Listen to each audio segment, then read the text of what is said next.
Gepleýär Azatlyk Radiosu.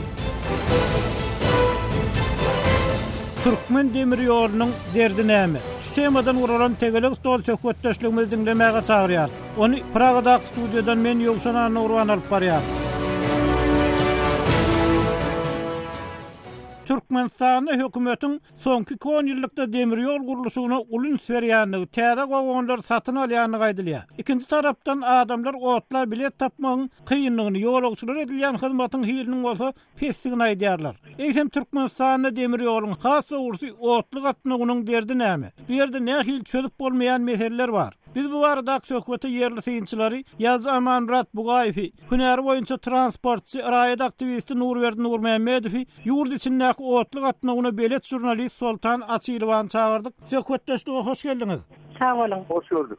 Eýsem Türkmen demir ýoly nähili ýagdaýlara baryp ýetdi. Nähili ösüş bar bu pugdokda. Amanrat Buga belki gysgaça siz aýdarsyňyz. Demir ýol Türkmenistan'da 1880-nji ýylda Mikhailovsk adasından häzirki mollagary şifahanasynyň goloýundan çekilip başlanýar. 81-nji ýylyň sentýabrynda ol Kızlarwada gelýär. Soňra ykdysady syýasy sebeplere görä 4 ýyl togtadylýar. 1885-nji ýylyň iýulynda täzeden çekilip başlanýar. Şo ýylyň 30-njy noýabrynda ilkinji otly Aşgabatda gelýär. 1886-njy ýylyň tomsunda demir ýol mara eltilýär. 1886-nyň aýagyna Çärjewe çelli demir ýol çekilýär. Amderýan üstünden agaç köprü urulup, ondan aňryda demir ýol dowam etdirilýär. 1889-njy ýylda demir ýol eýýäm Samarkanda çelli çekilýär.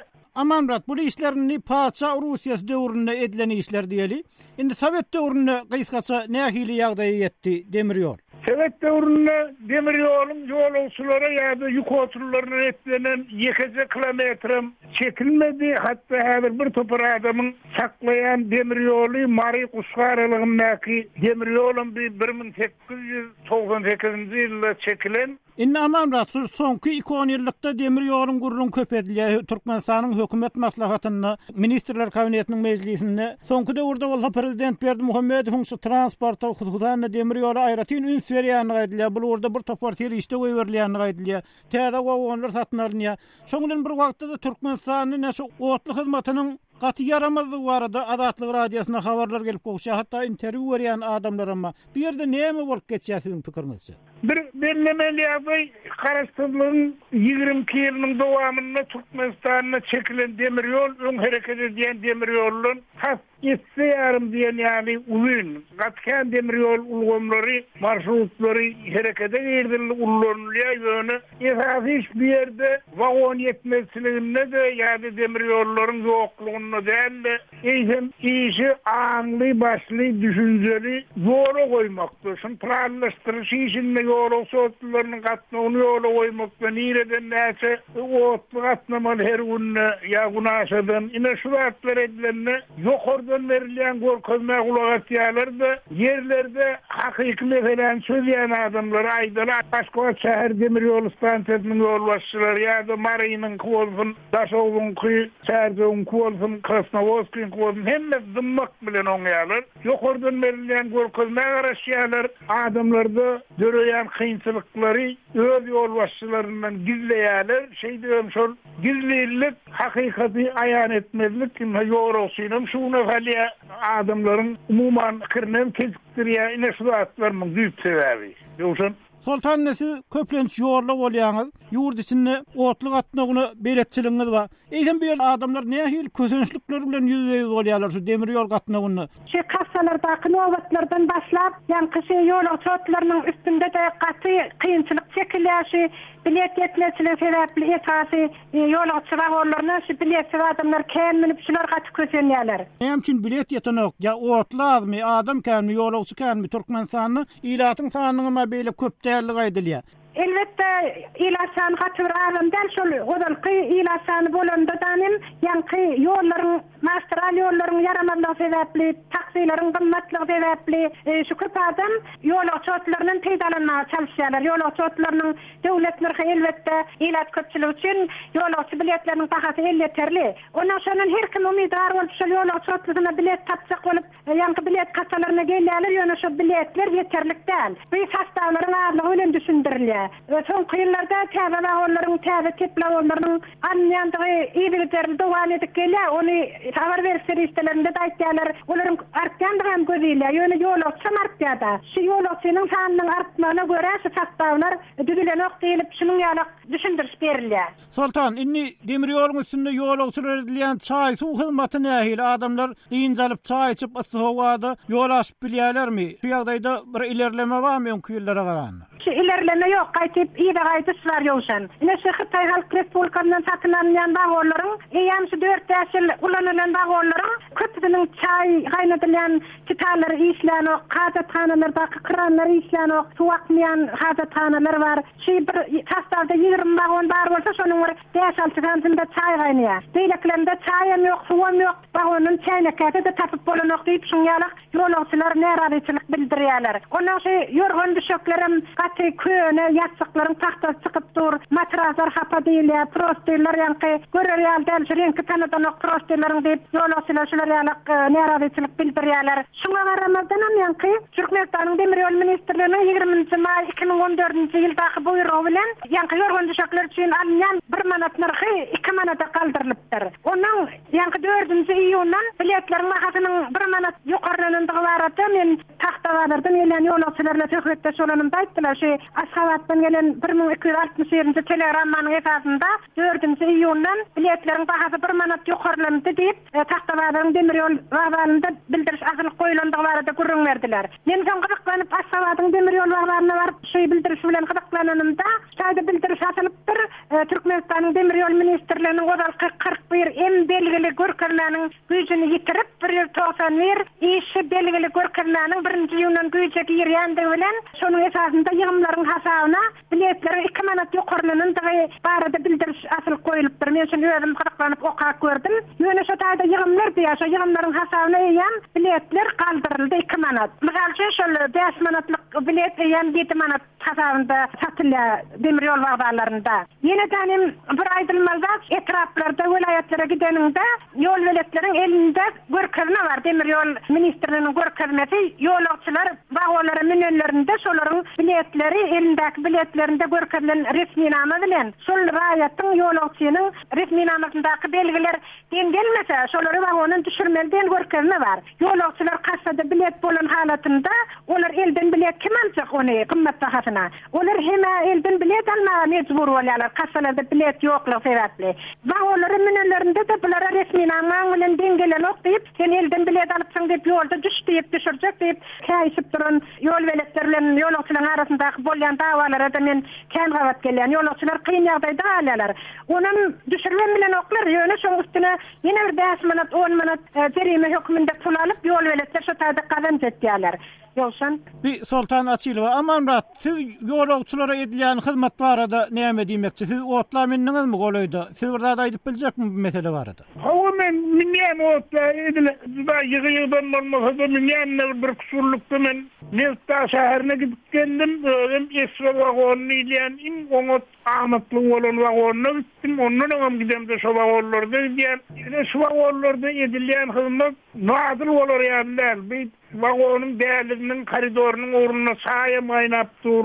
Getirilýän prostinam ýastyklaşam hemmesi edil bir ullansa bir ýere kullanıp durýardy, ullanmady täze zatlar. Ýöne beýlekler şu wagonlaryny raýatyda şu plakatda zatda berilýän zatlar edim sultanyň aýdyşy ýaly çaý kaynap duranam bolsa şoň geçmem bolan ok. Sebäbi biletsin ýerler o türler ýol uğruna bir geçip bolan ok. Hatda sen çaýda o hazırdım üçün bir tuvalete içeceğim olsun geçer yanına. Kimisi uklap otur, kimisi sağlık nemdir otur. Şu yani yağdaylar bir olsun benzerlik sadece dağılı tutuluyor. Seyası esvel vagonunu ya da beyle kısa vagonlarda esvel vagonunu aksen. Kesirek seyası esvel vagonu bile satılanına esasen ministerliklerin, genel ayrıların yürüyüşe buyurması, brone sakınlar biletler satılıyor. Köplerden şu vazifeli adamlar gidiyorlar için onlar edilen hizmet bilen kısa vagonlu beyle kısa vagonlarına ya da plaskart vagonlarına hizmeti umman deneştirir yerler. Şol bir yol soğutlusu 15 vagon, son bir vagonuna in yukarı derecede hizmet kalanına da yine korrupsiya kullanmak, yer verilen ok, onu hakik biletin mahsuslarda sabahı ne? Belgiden de atlar bulan hemmesi ona basılıp dur, hemme adam görmezliğe kalıp, kemçiliklerin üstünden göz yumulup, ayetlenip geçilip dur. Yoksa Hormatly dinleyijiler, şu ýerde söhbete ara berip, gepleşigimizi bildiriş bilen dowam etdirýäris.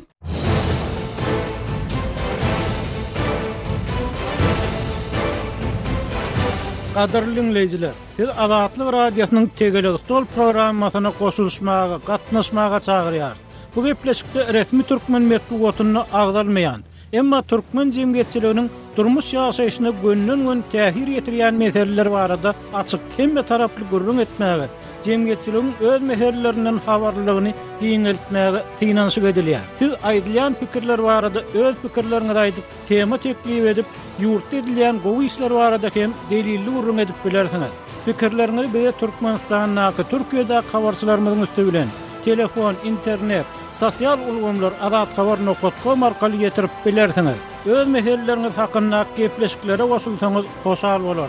Bizim internet adresimiz azathabar.com, Facebook adresimiz Azatlyk Radiosu aýry ýazylýar. Twitter adresimiz azathabar, kontakt adresimiz azathabar bile ýazylýar.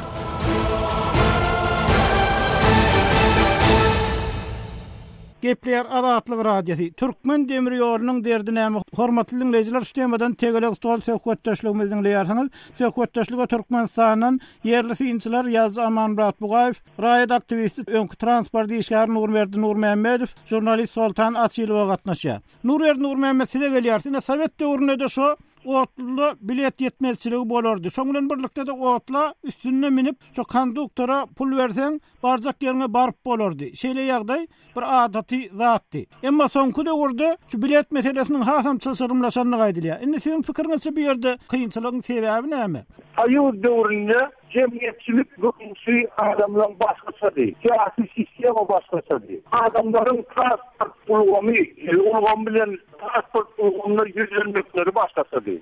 Bolupdy akymy başgaratdy. Transport döwründen başlan bir hukukiýetçilik adamlary ýerinden turdy, öýredi. Adamlar özleştik işleri başladılar. Sözler başladılar. Şimdi hazırki ýagdaýda biz ýurdumyň näkden dowlatsy aklym tapaýdy has uly. Belki esmeler köpünden berilýär şolarda hiç bir iş edilmez hakykatlar aýdyp bolýar. Ondan bir demir ýol transportym ubumy Türkmenistanyň transport ulgamlarynyň görüşi. Olar özleri utguşlukda tanışıklık işlemeli. Hem de sayıl döwründe bilen transporta yollarımı ağırlık yenler şu döwrün tarafını eden bolsa, elbette kesinlikle olsa tadrikatında ýalýar. Eğer sol ýalgyşydan ýerimi aýdyny aşawatdan Türkmen maskasy çek bolsa ýok diýenler. Oda şu ýolda bir transportdan geçip bolsa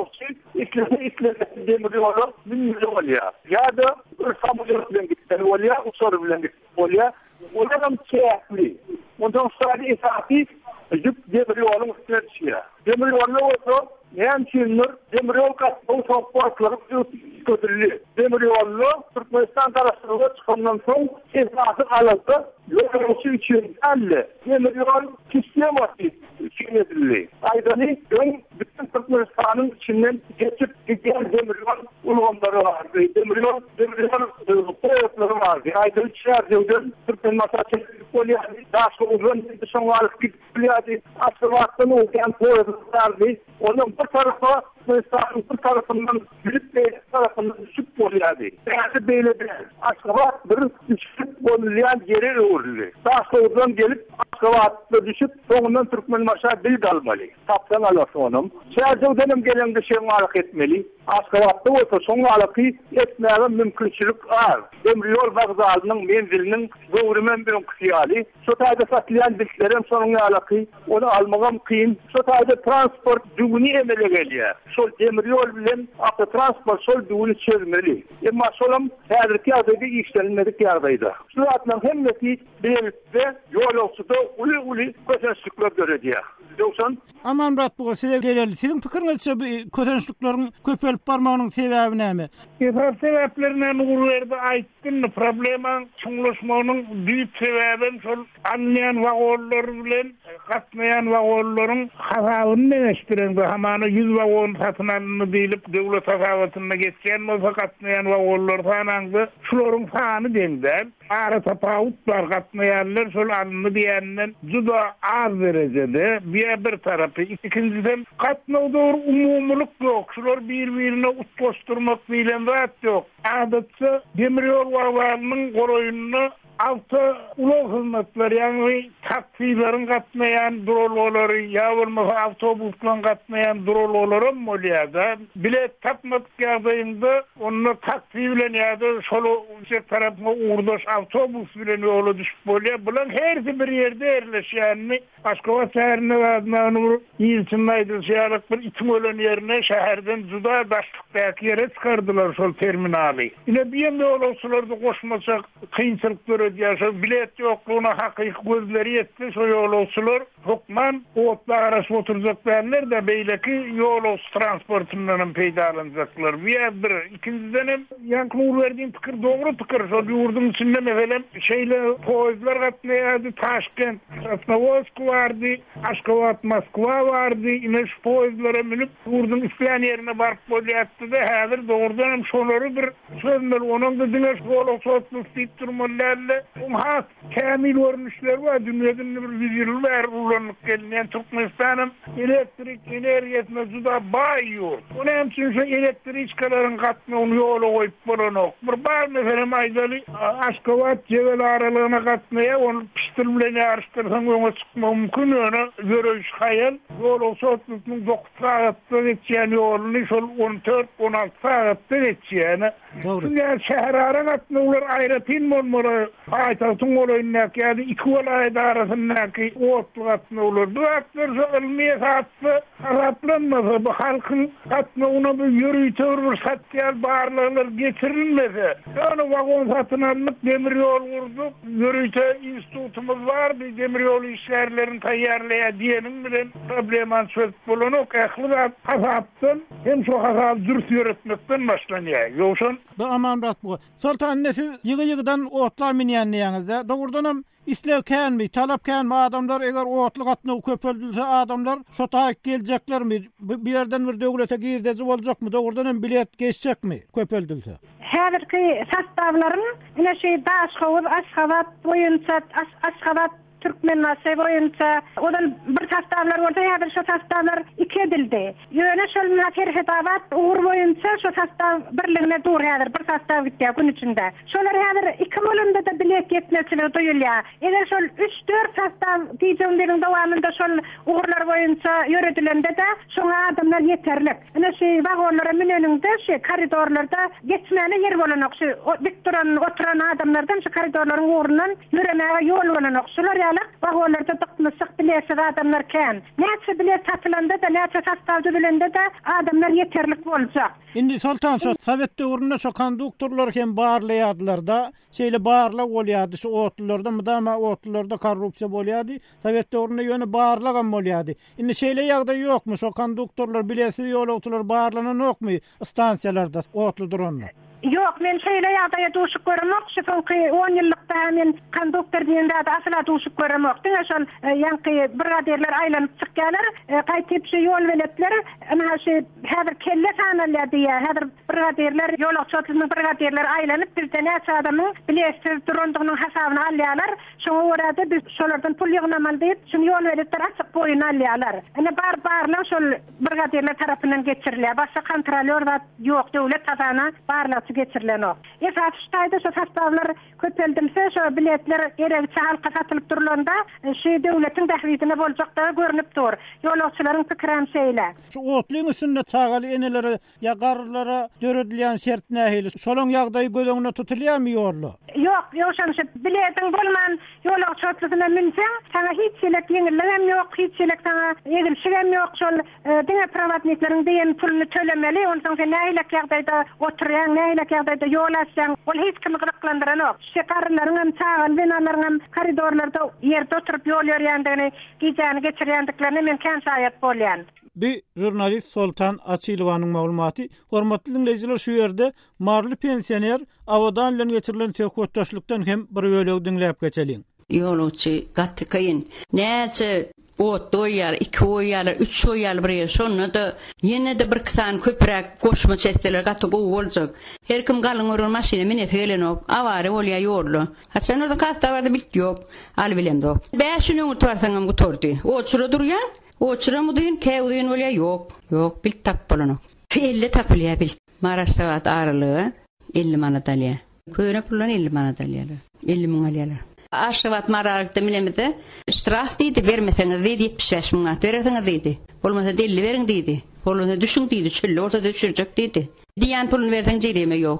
Hormatly dinleýijiler, bir marly pensioner awadan. Nur Mehmet size gelýär. Indi siziň pikiriňizçe bir ýerde çölgüt nämede? Bir tarapdan öň nämede bolsa bir kadar gatnaw bar eken, indi bolsa şu kadar gatnawyň arasy üzülip, şu wagonlar köpeldilse de, sastavlan gatnaw köpeldilse de mesele çözülmeýär. Şu ýerde çölgüt nämede siziň pikiriňizçe gödeňine getirip biljekmisiniz şu ýagdaý? Ýokşun, devlet transportyny Türkmenistanyň umumy transport infrastrukturasynyň bir bölegi hökmünde teretmeli. Olar şol transport ulgamy infrastrukturasy özleri aralarynda işlemeli. Utkoşukly işlemeli. Olar umumy ýurtdaky ýolçy akymny bilelikde hyzmat etmeli. Şol hyzmaty nähil goýmaly, nähil çözmeli, nähil şol ýoly goýmaly. Bu arada ilmi institutlar işlemeli. Transport ilmi institutu vardy. Demir ýollar özünki hava transportynyň özüne ýeterlik şoňalaky ilmi edarlary vardy. Häzir şolar ýok. Bular üstesinde bir ayrı bir birbirine bağlı bolmadyk transport bölekleri öwrülýär. Ondan başga datlarym var. Şäherden gelýän Otly, Aşgabat'a gelenden soň Aşgabatdan Türkmenmaşa gidýän Otlyň raspисаниýasy bilen özara araba barmy ýokmy? Ya da Aşgabat'a gidýänden soň araba barmy ýokmy? Ya bäri Aşgabat'a gelenden soň ýene bir sutkalat ya ýarym sutkalat garaş bolmy? Hatta şunun meseleleri bizim demir yolumuzda çözülen değil. Olma var, şu orada hiç işlem edilmedik.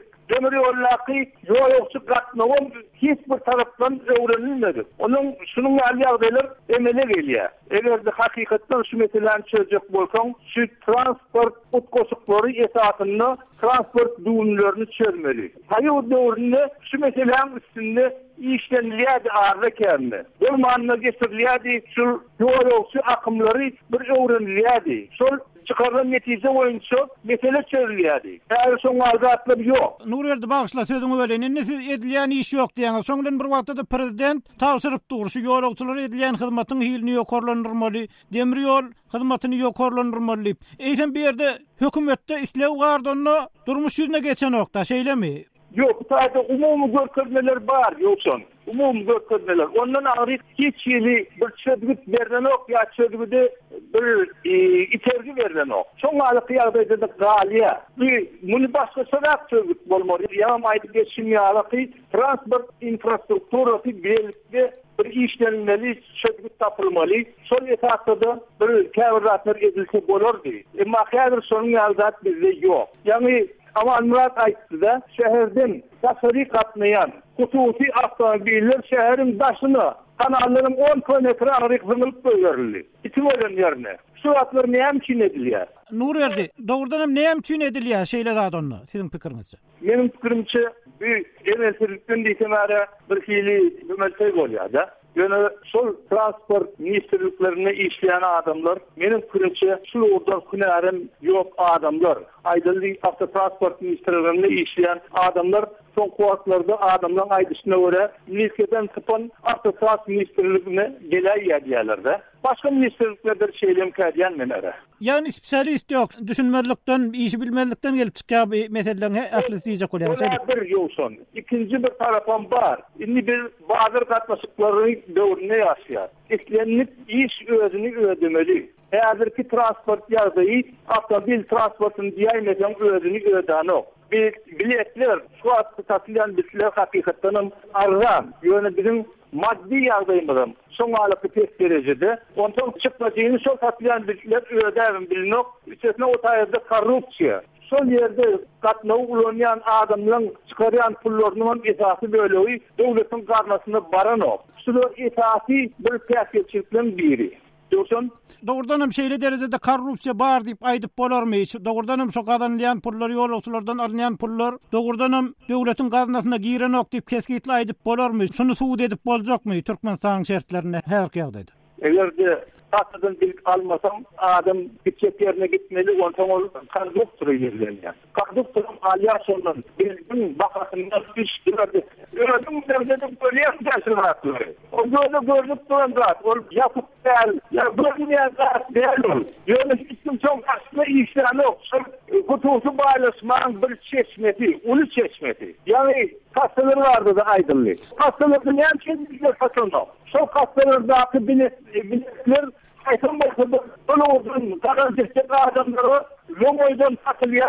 Onların mobilleri, yolcuları 2-3 etle bakadan satıyor. Mesela korrupsiya da bundan başka korrupsiya da etmiyor. Ama çok kaçmıyorlar işten çıkarılmaya bakırıyım. Aynen sistemleri asıl kastalara diye yukarı vaziflerde işleyen adamların çağaları ya da anın karnaşları koyuluyor. Yönetici adam o tabi ekreni olan. Mesela korrupsiya, hakiki korrupsiya. Bu da transportun ötmüyorunu badak salıyor. Öğren ulu badak salıyor. Ondan transport öğreni ödeni adam hiç vaat etip bilmiyorsun. Bir Nur Mehmet. Aman rahat bu size geliyor. Şimdi Türkmen demiryolunun özünü ödemek için, demiryol hizmetinin ösmek için ne edilmeli sizin fikriniz edip olacak ne çözgüt var hazır, real çözgüt.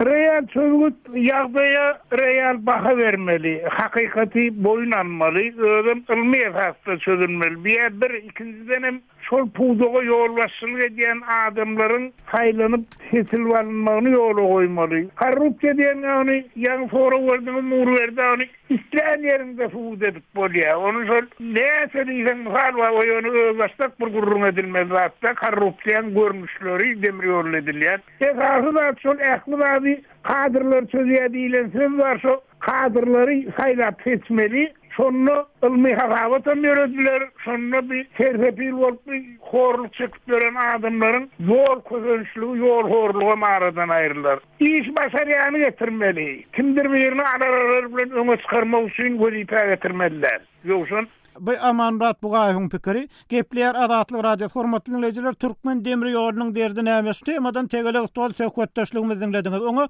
Türkmenistanyň yerli synçylar ýazy aman rahat bu gayf, öňkü transportçy, raýat aktivisti Nur Mehmedow, jurnalist Sultan Açylow gatnaşdy. Tegele stol söhbetdeşligini Pragada studiodan men Ýowşan Anna Urban alyp bardym. Bu mesele boýunça siziň hem pikirleriniz bolsa azathabar.com ýazyp iýerip bilersiňiz. Ýene-ki efir duşuklarynda senli hoş, saglykda galyn.